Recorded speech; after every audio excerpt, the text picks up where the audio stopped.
Greetings, everyone. I wanted to take this opportunity to welcome everybody tonight and thank you for your time. My name is Brad McElwain. I am a member of the Office of Family Engagement here on campus, and our office is very proud to be part of bringing to you a series of Zoom meetings from our OPCD Career Service Office to provide you some perspective and some insight into the best ways to help advise your junior student about summer internship employment strategies going forward. I think you're going to find the next hour to be incredibly informative and helpful in answering some of those questions and relieving some of the anxiety that's both on your side as well as your students. To start us off, I want to introduce you to Andy Chan. Andy is our VP for Innovation and Career Development. Andy came to Wake Forest 12 years ago from Stanford University, and in that time has transformed our career service office into a national leader. Office of Personal Career Development, OPCD, is Andy's vision of what he hoped an undergraduate teaching environment like Wake Forest could do for the career service side and help prepare college students from college to career. And we are a national leader in that industry at this time, and Andy's just been remarkable. So before I turn things over to Andy, I do want to be able to mention one housekeeping note at the bottom of your screen where your Q&A, you can list any kind of questions you may have there. Our group, our leaders here from OPCD will help answer any questions they can and get to as many either directly or with you or possibly overall in the presentation. So at this point, I want to turn things over to Andy and look forward to hearing, you'll be hearing more about this as we go forward. Thank you, Andy. Thanks, Brad. Thanks for that great introduction. And thank you all for taking the time to join us this evening. We're really excited to be able to share with you what's going on in the world of employment, especially as it relates to thinking about juniors who are thinking about internships, possibly thinking about grad school, and just trying to navigate during this, what seems like a really crazy time, but it's actually very interesting and quite positive when it comes to the employment market. On my team, I'm going to have several different people to have a conversation with about what's happening in the employment market with Stuart Meese, who heads up our employer relations area, who came to us from Virginia Tech a few years ago. He also oversees all of our data and technology, and we are currently one of the leading schools in the country in terms of how we can actually analyze and assess how our students are doing and track it and report outcomes. And then also I've got Mike Crespi, who's one of our leaders on the business school side, works with all of our undergraduate students in the business school, and can definitely talk about that experience. And then Heidi Robinson, who is our assistant vice president and oversees all of our career education and training for the college student side, which is about 5,000 students a year on the undergraduate side with a team of approximately 8 to 10 coaches who are supporting our students. So we're excited to talk to you. And why don't we get started in the conversation with Stuart? Well, we'll talk about the market first. Stuart, thanks for joining.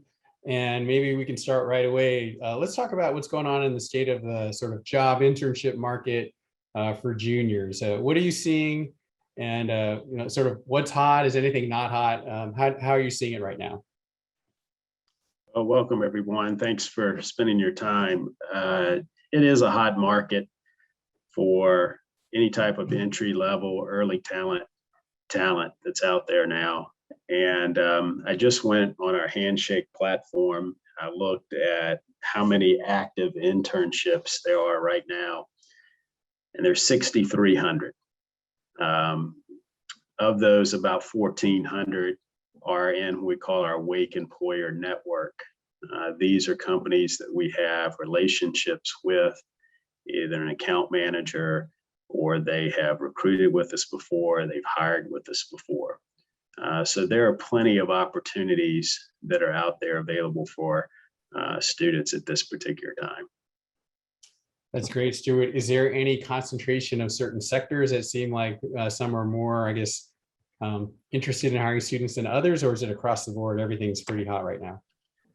Everything is hot. And again, not as many companies have internship programs, nor do they hire as many as they do full-time. So that's sometimes a little bit more competitive in that sense, because when you think about it, if your supply is not as great as full-time, the demand is certainly greater because freshmen, sophomores, juniors Seniors graduating December, all looking for that summer internship. So it can be a little bit more competitive. But similar to what you'll see with the full-time market, it's going to hold with internships. A couple of skill sets though that would really enhance your opportunity. If you got any interest in sales, people want sales from a revenue generating standpoint. People are very interested in Excel skills for data analytics. Project management is something that is also important. And you can actually get a CAPM certification, which is the precursor to PMP. That could be very, very helpful. And then if you can program, it doesn't matter the economy. If you can code and if you can program, there's always going to be something for you. So those are kind of the four hot skills that you see a lot of right now, and that are much more general, that are needed by about any sector. Great. We'll talk a little bit more about maybe ways students can develop those skills outside of the classroom in a little bit. Maybe just in general, when you think about like percentage increase this year versus last year was actually a pretty positive year. For those of you who aren't aware, like for the class of 2020, we had 94.5% of our students who had a job or were in graduate school within 6 months of graduation, which was actually, our ongoing running average is about 96.5. So only 2 percentage points off the total during COVID was actually really positive news for us. And then so far with the class of 2021 right now, that just recently graduated, we're actually ahead of where the class of 2020 was for both the college students as well as for the business school students, both in terms of gathering information as well as their sort of employment rate. So the market definitely is strong. Our students are proving to do really well. But how would you say just a percentage of like number of job opportunities for students this year compared to last year? I think that's up too, right, Stuart? Yeah. So in terms of job opportunities, there's a significant increase. I mean, again, we look at the Wake Employer Network, those companies that have a strongest interest in, that's over 100% increase. And this is, again, full-time jobs. So if you have a senior, also, it's probably the best time that they've ever had, and certainly we hope that will continue. And it's companies from all over. I mean, just looking at the sheet beforehand, you got Tesla and SiriusXM and Amazon, Wolf Trap Performing Arts up in Northern Virginia, Royal Caribbean Cruises, NetApp, Unilever, just as a sample. And the interesting thing here that we're seeing, though, is even though applications are up, it's still not up to the level to meet the increase in the number of opportunities. So, Brad, I'm going to send you this Excel document you can send everyone that attended afterwards that has a list of these 1,400 opportunities you can share with your student. But interestingly enough, and I'm getting ahead of you here, Andy, but you're saying what can they do to secure the internship? And I don't want to be too general here, but apply. And what I mean by applying, well, of those 1,400 opportunities I told you with our top employers in a wide variety of industries, 73%, or a little over 1,000, have 0 applications. So it's prime for the picking right now for students to get in there, have a little bit of effort, apply. Don't discard those opportunities that may be in a different location or not exactly the company you want, or in an industry or job function that's not exactly ideal. Apply and see what happens. Great. Yeah, creating options is definitely the way to go. It's better to have more options than none at all. One of the things, though, that I'm curious about is a lot of these, both the recruiting process is virtual, the internships are virtual. Are you seeing any signs of change on that? Is it going to be more in person, either the actual interviews or the internships, or pretty much are we thinking it'll stay virtual, at least for now? It seems like that's what we're hearing, but I'd be curious what you think. Yeah, I mean, it's not I don't have a definitive statement on that. I think for the most part, people would like to get back to more personal face-to-face, but they also know that if they keep it open for remote, they have a better chance of getting better talent. If their location is inferior to some other location. So a lot of it depends on the company, the industry, the state that they're in, policies that have been stated and so forth. I would imagine that it's going to be higher than what it was last year in terms of virtual, and certainly a lot more than it was in 20. Yeah, it sounds like, again, back to the idea of create options for yourself. If you're a student, you might as well try. I think people ideally would love to go to an office to work, but if there's an interesting opportunity that's located in a city that you can't get to, but you can work virtually, it's better to get your foot in the door and be working for that organization so that maybe they might even like you enough that they'll consider hiring you for full time. That's another interesting question is, as I think about this year, it's really hot right now for the fall. As we look ahead to the spring, obviously we don't know exactly what's going to happen, but what's the difference between the types of employers who recruit in the fall versus those that recruit maybe later in the year, is sort of that just-in-time kind of hiring model? Yeah, well, I think the companies that do college recruiting better than others are looking for the intern program to be a feeder for their full-time, and they actually have spots. And so they subscribe to the notion that the early bird gets the worm. And so they want to get those students as quickly as they can in that fall semester. But you're going to see a lot more companies that will promote their jobs in the spring semester. That's historically how it's been done. Of course, everything is completely turned upside down after COVID with college recruiting. I think also because of the competition and companies both for full-time and interns aren't maybe getting as many applications as they had hoped. We think that what could occur is the recruiting process, even for some firms that typically have ended their recruiting in the fall semester, could be extending it a little bit further into the spring semester, which can be a good sign for folks that have not landed up to that point. Have you noticed anything different in terms of what employers are looking for in students given COVID? Like, have anything changed in terms of what they're expecting students to be able to do in interviews or on the job?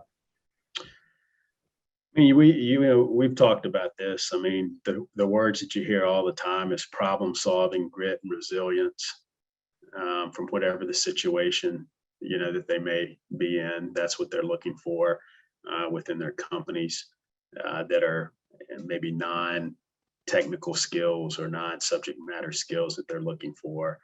Someone that's trainable, that has a good attitude, that's willing to do whatever the company needs. That's always going to be something that any employer is going to be looking for. That's great. And is there anything in particular that you would say employers tell you about the best of what they get when they see a Wake Forest student? Or maybe on the one side, what's the best when they talk about, here are the good things I see in Wake Forest students, but maybe here's some things I wish Wake Forest students had more of? Well, they say we wish you had more students to recruit. The enrollment is not as big as they would like. I think that, you have a top 20, 25 school that has a lot of good talent, come from a lot of good families where education is obviously important to them. And you hear the term all the time is that Wake students can outwork about anyone else when it comes in the classroom or when they get to their employer. I just think the liberal arts education coupled with a technical skill really makes them an ideal candidate for a lot of employers that are out there. But mostly they just want more than we're producing right now. Great, thanks, Stuart. Really appreciate that. One of the things that we definitely try the best we can is make sure our students are really well prepared. And they do, if students know what to do, they do the work. And we have a lot of instructions on like how to be prepared from our website or being able to talk to anyone in any of the offices that we have, including your team. So Stuart, thanks for your time. We'll come back to you at the end and I'll invite Mike and Heidi Robinson out.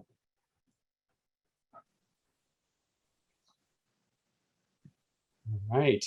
Hi, Mike. Hi, Heidi. Thank you very much. Remind the group that Heidi oversees all of our career coaches and teaches our college to career courses, has been the architect of all those courses that we have. And Mike has worked at Wake for a while and is one of our leading coaches in the business school, oversees coaches who work with our undergrads and knows a lot about what's happening on the business school side. So I'm going to ask you each a few different questions. And I know these are the kinds of things most parents are wondering about. So I'll start with Heidi.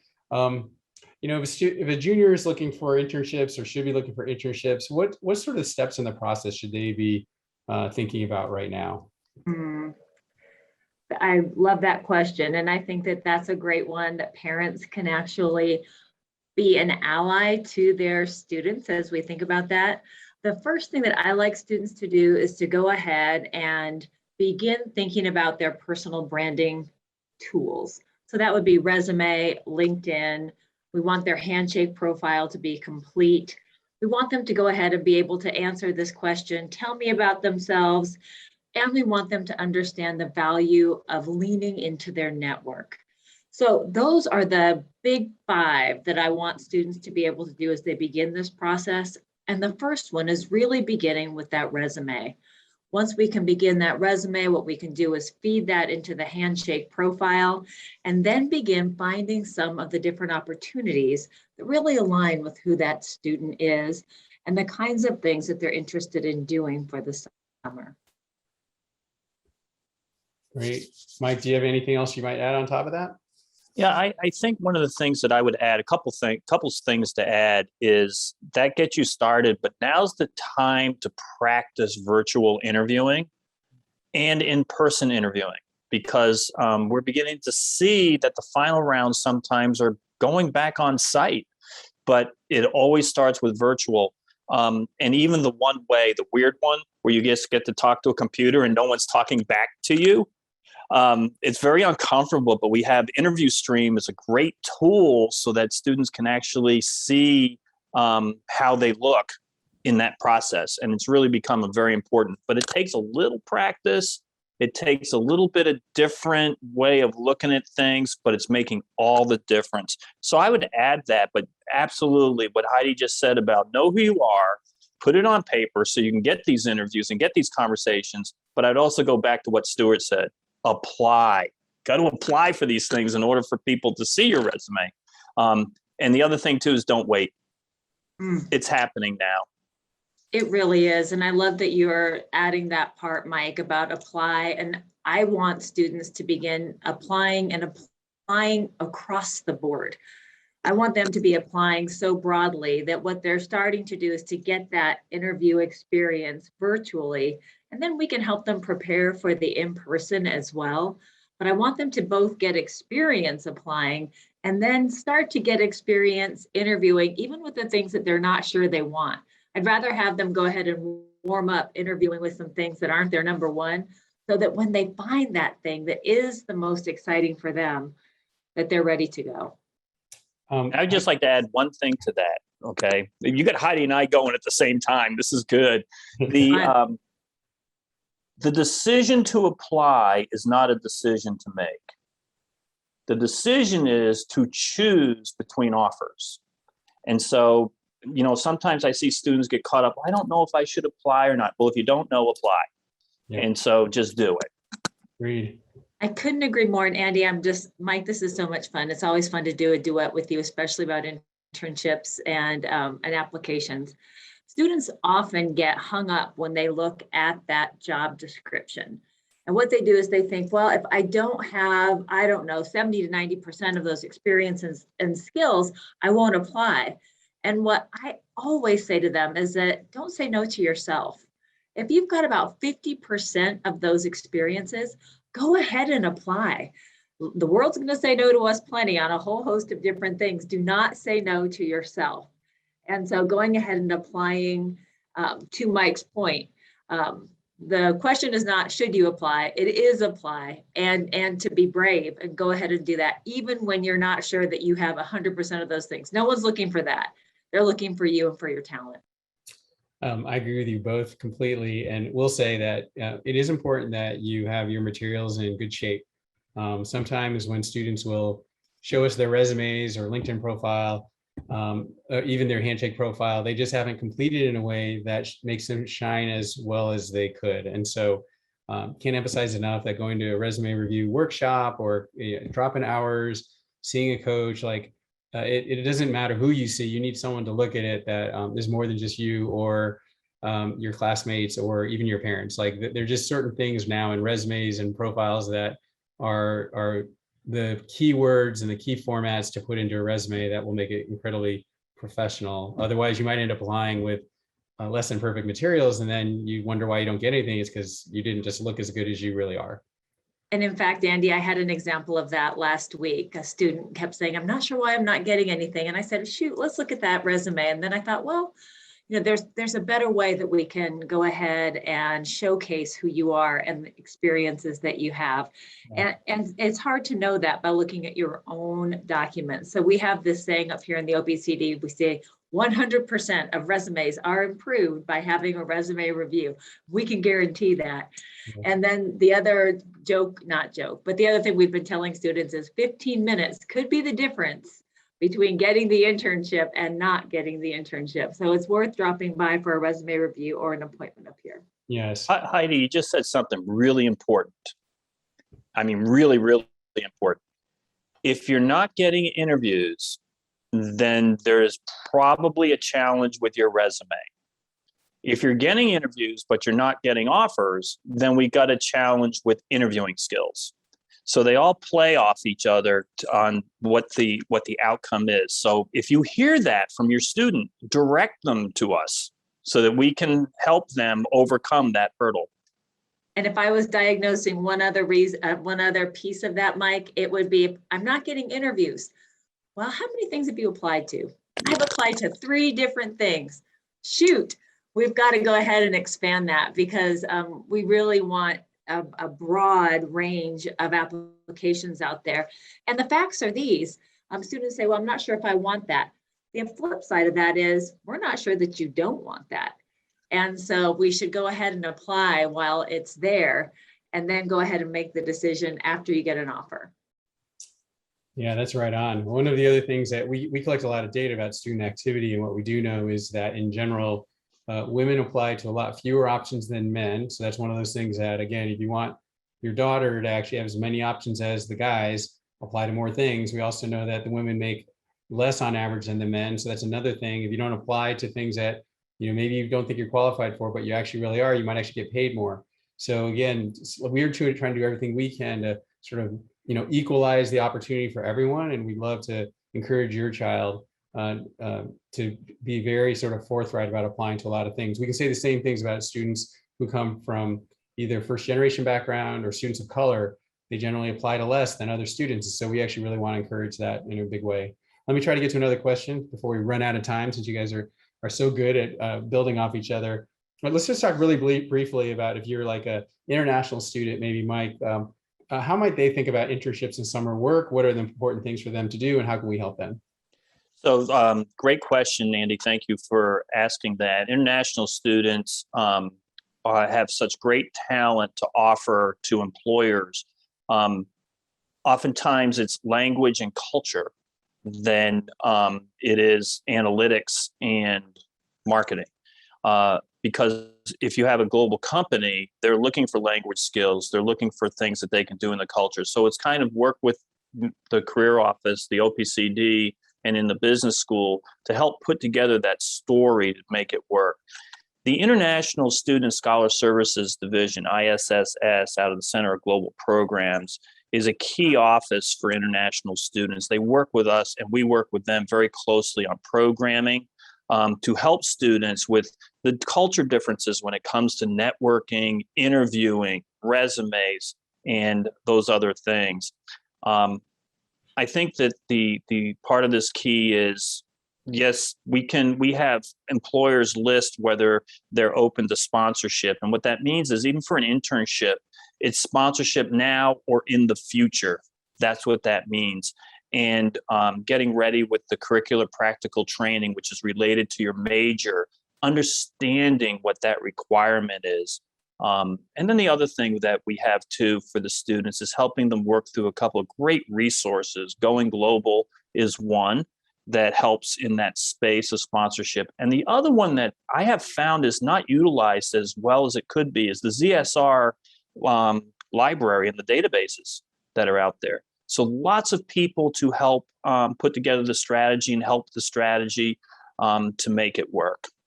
Great. Thank you, Mike. Appreciate your answer. And I'm going to slightly switch gears, Heidi. So a lot of parents have asked if I have a child who might be overseas this spring and wants to do an overseas internship or just wants to study overseas. Are there any particular pros and cons about doing an internship overseas? Maybe you can talk a little bit about that. I don't think there are many advantages to doing an overseas internship. You have global experiences. We're in a global economy. In many ways, for my generation, what was having experience in different regions, which made you a more marketable candidate. Now having global experience or international experience makes you even more marketable, especially depending on the different kinds of things you may want to do. If there was one thing that I would encourage a student or to do and or a parent to sort of think about, it would be making sure you know exactly, to the degree you can, what that internship is about, the kind of mentoring or supervision that that student might get, just so that we know that they're getting a quality experience. I think the more questions that can be asked and the more research that can be done on that opportunity, the better. Great, thanks, Heidi. Appreciate that.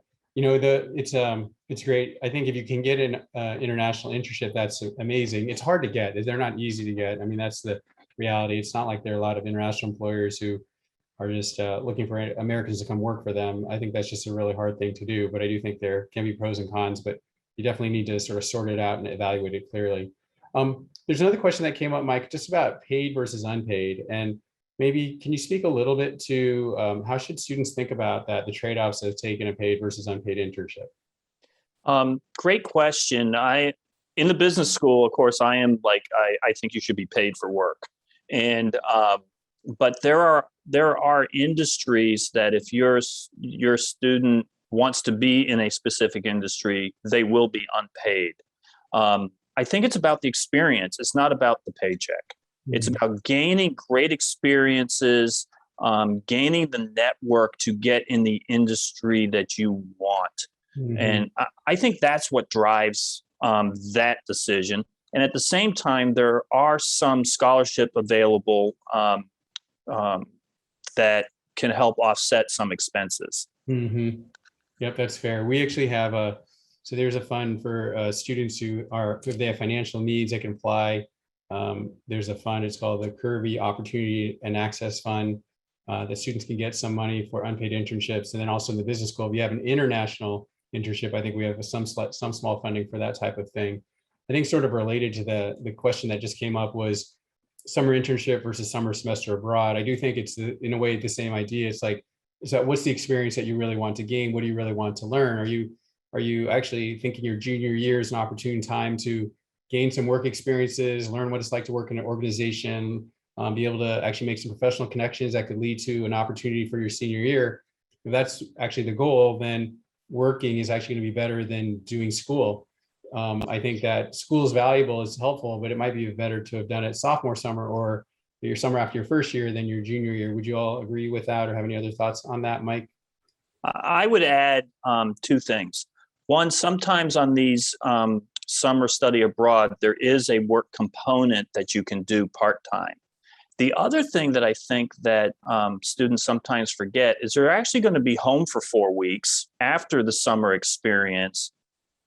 Do maybe a micro, is it called a micro internship or a project or something that gains experience? And then you have a project that you've done and you've actually been able to do both. Great. Heidi, you want to add a little bit on how does a student find a micro internship?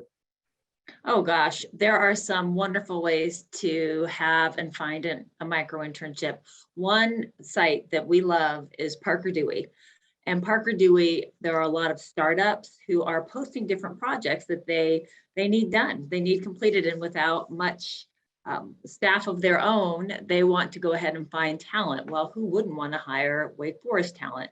The application is quick. Students do need to have their personal branding documents ready. That resume should be tailored to that particular opportunity that they find, and they're paid.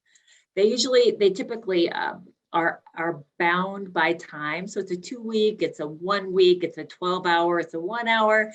And then there's another called Catch a Fire.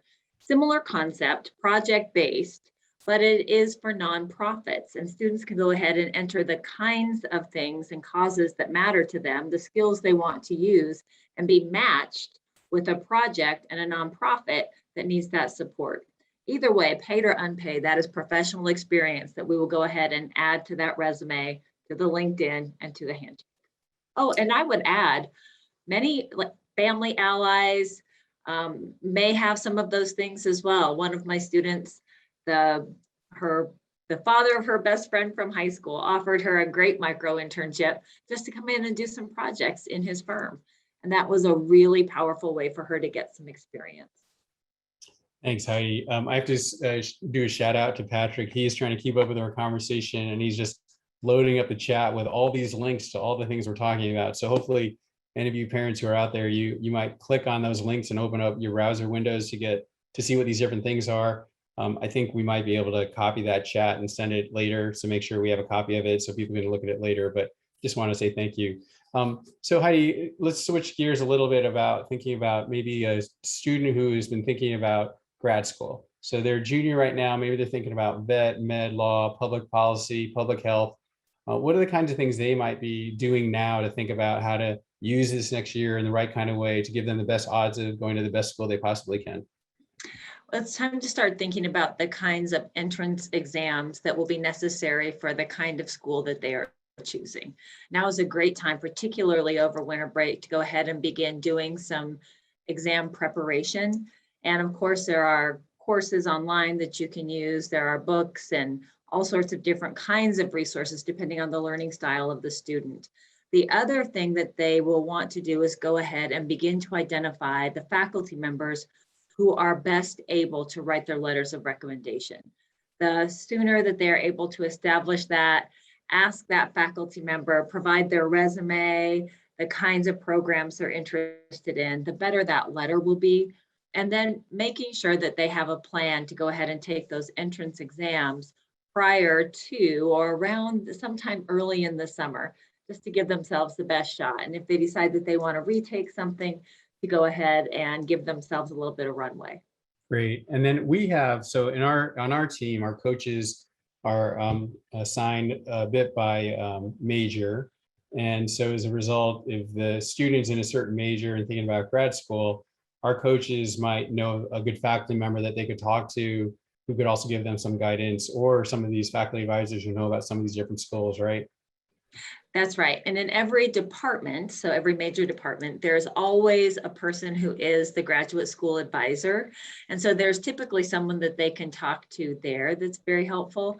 And then what I would add is just some of the best letters come from the faculty members who know that student the best. And so just sort of being mindful of that and being giving some time and some thought to who those folks might be. It's one of the advantages of Wake Forest. The professors know their students. And so that is one of those things that's very special here, is that there's a relationship the students can lean into and know that those faculty members will know who they are. Great. Thank you, Heidi. Mike, so if I had a child who maybe is having a hard time getting engaged in the process, or having sort of general challenges with just the search, what are the kinds of things you'd recommend that the student do, or maybe the parent can do to help the student get on track? So I would immediately say, please go see a career coach. Let them help you. And no one is judging. Everyone wants to know, where are you? And we meet students where they're at. And oftentimes some of the folks that you might be referring to right now will start off the conversation. I know I'm late. And I always go, no, you're right on time. This is your time. And what I have found is the student actually moves through the process very quickly. So please come see the career coach. You don't know who your career coach is? Ask me, ask Heidi. We'll let you know very quickly. We'll get right back to you so that you have that support. I think that is probably the biggest hurdle to go through. I think the other thing too is continue going to information sessions with employers when they have them, whether they're virtual or not. Continue to talk to your friends who are moving along in the process so that they can help you build some knowledge, so you have that confidence to be able to come in and say, I'm here. I think I know what I want to do. How do I get started? Yep. So use the resources in the office. And plus, the OPCD does have drop-in hours. So it isn't, you don't have to make an appointment. You just have to come. And And I think I that's would important. also add, Mike, just as an addendum, if a student does have a coach that's assigned to their major, but they just find they've got an affinity or a relationship with another person in our office, all of our coaches will help all of our majors. So the important thing is also just to find someone with whom you have relationship and feel you can work with and feel comfortable going to and get excited about working on all these personal branding documents.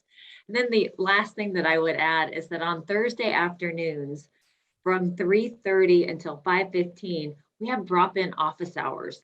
And so students can drop in every single Thursday if they wanted to. I would love that. And they can go ahead and work on, in fact, we have some students who do that. They come every single Thursday because it's their appointment with themselves to get some of this business done with help. So there are lots and lots of folks who are in that room who can go ahead and help with resume, with networking, with LinkedIn profile, with handshake, with strategy, with personal statements. So I would just encourage you to tell your student that yes, make an appointment, and if you want to, just be flexible, go ahead and come in on that Thursday or come for drop-in resume reviews as well. That's great. Thank you both. And one big thing is that most students will tell us the reason why they didn't come was because they didn't know what they wanted and they felt like they needed to know what they wanted before they came. And one of the biggest reasons why I think we exist is that we're here to help students find their way, no matter how lost they might feel. And usually they're not as lost as they think they are, they say they are, but they need to talk it out with someone, and that's what we're here for. So we just want to really emphasize that a student doesn't need to know what they want, have it figured out, feel like they have to have all the answers. They don't need anything, just themselves. So Right. Heidi, I'm going to pass this over to you now. We have a couple great students who have found their way into great opportunities and they can share their experience. Oh, I'm so excited. We have a real treat with these two students, and I'm going to go ahead and ask both Leah and Elizabeth if you will turn on your cameras and your microphones. I'm excited to be able to introduce you to folks and so grateful that you are both joining us. I say it is a treat because we have both a senior who has gone through the internship process and a junior who has now gone through the process as well. So early on, and it was two different stories, but two very talented people who landed their internships using different methods, and both liberal arts students in the college. So what I'll ask Elizabeth and Leah, if you'll introduce yourselves, your year, your major, and where you're from. Yeah, I can start. So my name is Leah Messenkoff. I am a senior at Wake Forest, majoring in sociology with a concentration in business and society. And then I have 2 minors in entrepreneurship and communication. So. Thank you, Leah. Hi, my name's Elizabeth. I am currently a junior at Wake Forest. I am also studying sociology with a concentration in crime and criminal justice. And before I came to Wake, I spent 7 years in Nairobi, Kenya, where I call my home. Thank you, Elizabeth. Thank you, Leah. I think I'm going to go ahead and start with our senior, because I know that if you were looking back right now, Leah, I'm going to ask you what you were feeling at this time as a junior. A lot of stress. I would say I probably applied to about 50 different internship opportunities, and you get multiple emails from those companies saying you're not qualified or you're not fit for the position. So it's very stressful and it can be discouraging, but I actually got my internship within the next month, so it gets better. You just got to keep going. And as I recall, I remember that you were working all the way deep into the fall. You started early, but you kept on plugging. So say a little bit about what the rhythm of that looked like and the timing of that, because a lot of parents think, shoot, if my junior hasn't gotten something in early September, maybe we're off. So I started applying for internships in September. And then I got an email at the end of October from Estee Lauder, which is where I accepted an internship for last summer. I had 2 interviews throughout November, and then I found out right after finals in December. So yeah. so went ahead and continued applying, lots and lots of volume. And Mhm. then will you talk a little bit about polishing that resume and kind of how you did that and what your process was? Because you were thorough. Yeah, so I use the OPCD.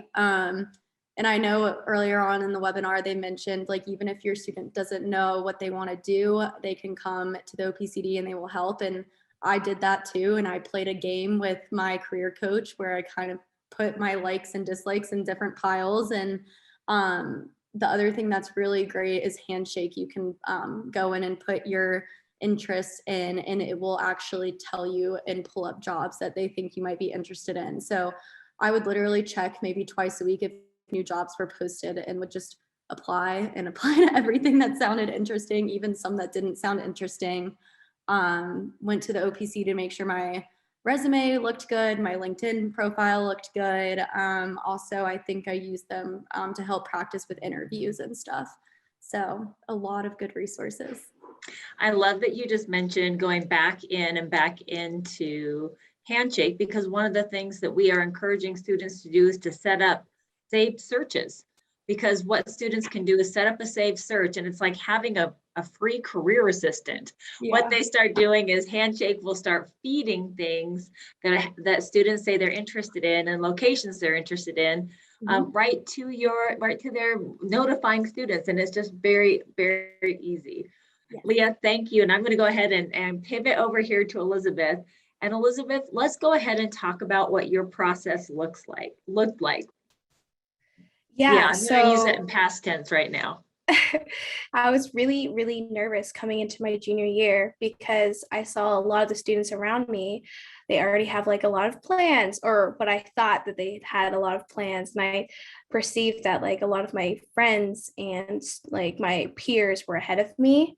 And so I felt really anxious about that whole process. But being able to talk to a career coach and having them like reinforce my own like confidence in myself and my ability and my career helped me a lot. So I actually worked very closely with a career coach, and she helped me throughout the entire process. So she helped me with my resume, and then she helped me look for internships and like create a Handshake, create my profile, make sure it looked great. And then once I started applying for internships, she helped me with the interview process. And within actually a pretty quick amount of time, I was able to land an internship now for the summer with General Mills, a sales internship. So I'm really excited about that. But the career coach really helped me through every step of the way. I wouldn't have been able to do it without her. So. Oh, congratulations, Elizabeth. I feel like both of you have so many success strategies that you've been using. And so I'm going to move into that advice stage, because we're both just excited and proud for you about all of the different things that you've accomplished. And so Leah, from a senior perspective, I'm going to start with you. What are the strategies? What would you be telling juniors to do if they hadn't landed like Elizabeth had yet? Just keep applying to things and don't give up. And like I said earlier, even if it's, sorry, I don't know, my mom just called. Even if it's something that you're maybe not interested in, I think it's good to just do it anyways, because any experience is great experience. And yeah, I wouldn't give up. Wake is such a competitive school, and everyone talks about getting jobs, and you just kind of have to focus on your own path and just know you'll be successful. So apply, stay in the game, and roll with rejection. That's the other thing I hear you saying is, you know what? Not everything's going to be a yes, but who knows unless you actually go after and pursue. Yes. Okay. Hang right there, Leah, because I'm going to pivot over to Elizabeth again. Elizabeth, how about you? What would you be saying to people who are still in the hunt or may just be getting started? Because I hear you saying you felt like you were behind, and now you're in a pretty good spot here in November. What would you say to those folks who are in the hunt or may just be starting? I would say just don't psych yourself out and just start. because I just realized at the end of the day, I just had to put in the work to just start applying. And I just applied to many, many different internships. And then even when I started getting interviews, I was a bit nervous about going to them because I was like, I don't know if this is an opportunity that I wanted to take. I didn't even know about this General Mills internship because it's sales. And I'm like, I had never even thought of sales as an option for me, being a sociology major. And I was really considering not even going to the interview, but my career coach really encouraged me to, and I'm definitely grateful that she did. But I guess not psyching yourself out and not worrying, like my sociology, I felt like didn't have a lot to do with sales. I haven't had a lot of previous experience, but just going to those interviews and just seeing what happens, I would say would be my biggest advice. I love it. And we are speaking to parents. And so I wonder, I'm going to ask you both about advice you would have for parents who are trying to help their students and wanting to do the right thing for their students and seeing where they can come alongside as an ally. And Leah, I know that your mom, that your folks were supportive through this process. Can you say a little bit about advice you would have for parents just from your own experience that might have been helpful? I would just say be supportive. I'm currently still in the job hunt right now, and I know I mentioned earlier you will get those rejections, and sometimes it's hard not to get down on yourself, but my parents have been such a great support system through this all. If I get an interview, they ask if I need help, if I want to practice like a mock interview with them. They research, I mean, this is my parents because they get excited, but they'll like research the company and be like, this sounds cool, maybe mention this. And just, they really act excited for every opportunity I get, and they treat every opportunity like it's the best opportunity. So they've, just been a very good support system, I'd say. And Leah, as I recall, and correct me if I'm wrong, they were also trying to find you allies within different companies that you were interested in, because we know that role of relationship is important. Yeah, so my internship last summer was at Estee Lauder, like I mentioned, and my mom actually went to college at Wake with a woman who is still currently at Estee Lauder. And so, and Miss Heidi helped me connect with this woman, but my mom also said, hey, I had a friend at school who's working there. Maybe you should reach out to her and connect with her. And that is something I have learned is all about networking and who you know, and it's not all about it, but it's helpful. And my parents definitely, especially with their Wake network from when they were at school, has been really helpful as well. And Leah, what are you currently looking for? I have to ask, what kinds of roles are you looking for? A lot of marketing, and I'm also looking at sales and recruiting roles. Thank you. We're excited for you. You're still in this, doing all these great strategic things. And I love the role of networking that you just highlighted, because that's important for parents to know that they can help their students too. Mm-hmm. Elizabeth, I'm turning toward you. What advice would you have for parents to be supportive in this process, and what things were helpful that your family may have said to you as you were going through this? Well, I think that the fact that parents are even here is really a tribute to how supportive they are, which is like really awesome. But I would also like encourage parents, like I realized what I lacked in my familial network, I gained in a Wake Forest network. And so leaning into my resources that I may not have had, coming from an international background, so not having those resources and not being as connected here in the United States, I was able to lean in more to the resources that I found at Wake Forest. The opportunity that I have this summer at General Mills was actually a Wake Forest source opportunity. So it came straight from Wake Forest. So I would say encourage your students to lean into the Wake Forest network as well. Oh, I love this. You have both talked about the role of relationship, both through Wake Forest and also through our living network, right? So the one that we have, and the people who are invested in us as well, from both sides, truly. And I love that you just surfaced this idea, Elizabeth, of the Wake Forest sourced opportunities, because that's actually a label that students can use in Handshake when they do their saved searches. And that is an important thing for parents to know as they're coaching their students, as students are setting up those searches and actually finding opportunities, that there are some that are sourced by Wake Forest, by Stewart's team, employer relations, and things it's a Wake Forest advantage, very much in the same way that we talked about the Wake Forest Network, and then Leah, your folks, Wake Forest alumni, who are also trying to go ahead and be sure that doors were open for both of you through the Wake Network. Final advice that you would give for juniors in the hunt, what would you say? Just keep applying. Don't get discouraged if one interview or one job doesn't go your way, and use your resources at Wake. There's a lot of them. Thank you, Leah. Yeah, I would just mirror what Leah said. Just take everything and take every single opportunity that's available to you. You all, we are so grateful that you joined us here tonight. You are both amazing examples of Wake Forest talent. What you have done and built for yourselves is really incredible. We are so excited for you and for all the things that are next. And we are just so happy that you were able to come and share your story and your advice with us tonight. And Leah, I know you have to go to class, so I feel very guilty keeping you here anymore. And Elizabeth, so grateful that you spent your time with us and hopped on as well. So to the two of you, we know you have studying and class and all those things. Thank you both very much for being here. Thank you for Thank you for having us. Bye.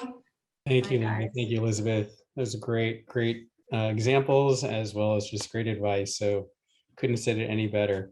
Well, we just have a few minutes to wrap up. If Mike, you want to come back on too? I just had a couple quick questions that came through the chat or from before that might be helpful. Heidi, I was wondering if a student has any challenges getting an appointment with their career coach, maybe the career coach they've been working with is very full schedule. Any particular thing that you'd advise them to do to try to make sure they get the help they need if they're trying to prepare for interviews or resume prep or something like that? Oh, absolutely. So if someone has a preferred coach and they've been working with them for a while and they look in Handshake, and our coaches are opening so many blocks right now because they are getting students in as quickly as they can. So two things I would say. One, come on into our office up here in Renolda 230 and let us work with you in person to find a spot. We will find a spot for you with that person. And so always just come on up here and let us help you with that right in that particular personal way. Second, go ahead and reach out to that coach by email. Elizabeth is a great example. She went ahead and she was working with one particular coach, and as she would leave an appointment, she would set up another one.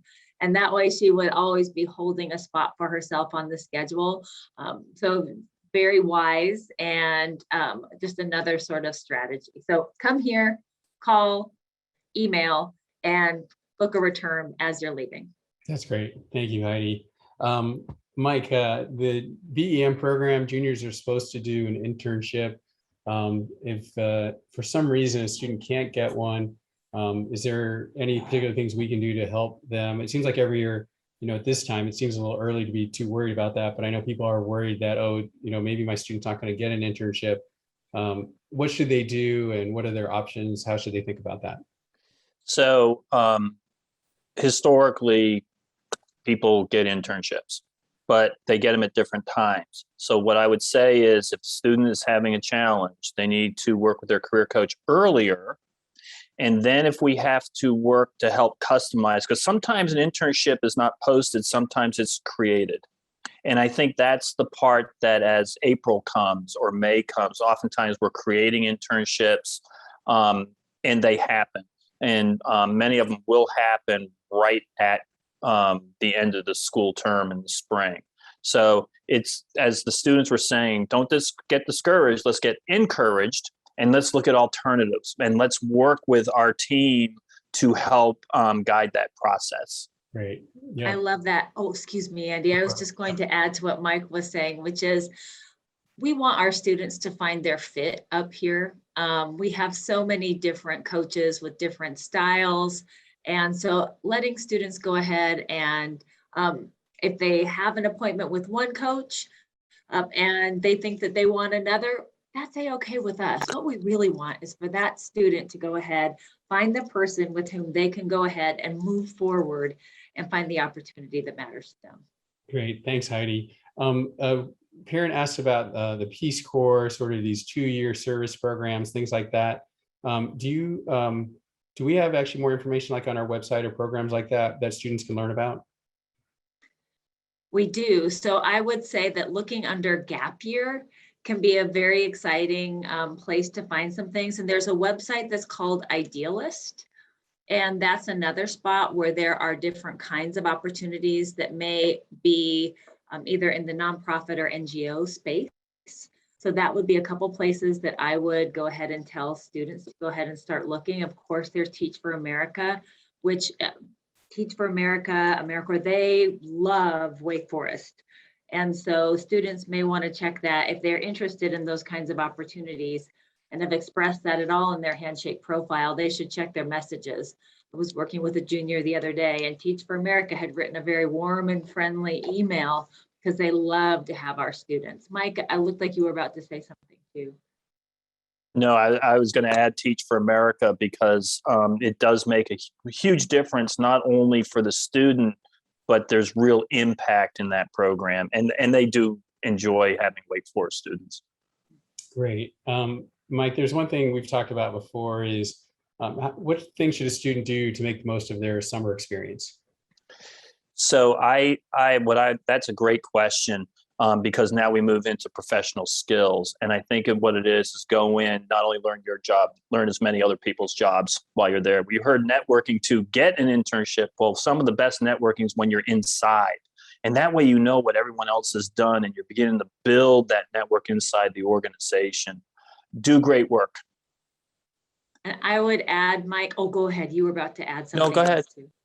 I was going to say that what I always tell students is that if they will keep an appointment with themselves every Friday, put it in their phone, put it in as a repeat appointment, and make a list of all the things that they have done that week, and then set their goals for the following week, then they'll go ahead and track the projects that matter so that we can go ahead and put those on their resume when they get back to school. What happens is a lot of times students do great things and they forget about it because they just move on to the next great thing. But we want them tracking for themselves so we can help them with that. And I would add one thing, when you do that, put in parentheses beside it, I really enjoyed this. I really didn't enjoy this. And then at the end of the summer say, I'm going to go after the stuff I really enjoyed. Great. Thank you. Great advice. I'm going to ask Stuart to come back and we'll do one last quick fast round of quick questions. So if there's a word or phrase of advice you would offer to a parent of a Wake Forest junior today, given our conversation, what's that word or phrase that comes to mind? So let's see, Mike, do you have a word or phrase that comes to mind? Advice to a Wake Forest parent of a junior? Work with your career coaches to help develop your strategy.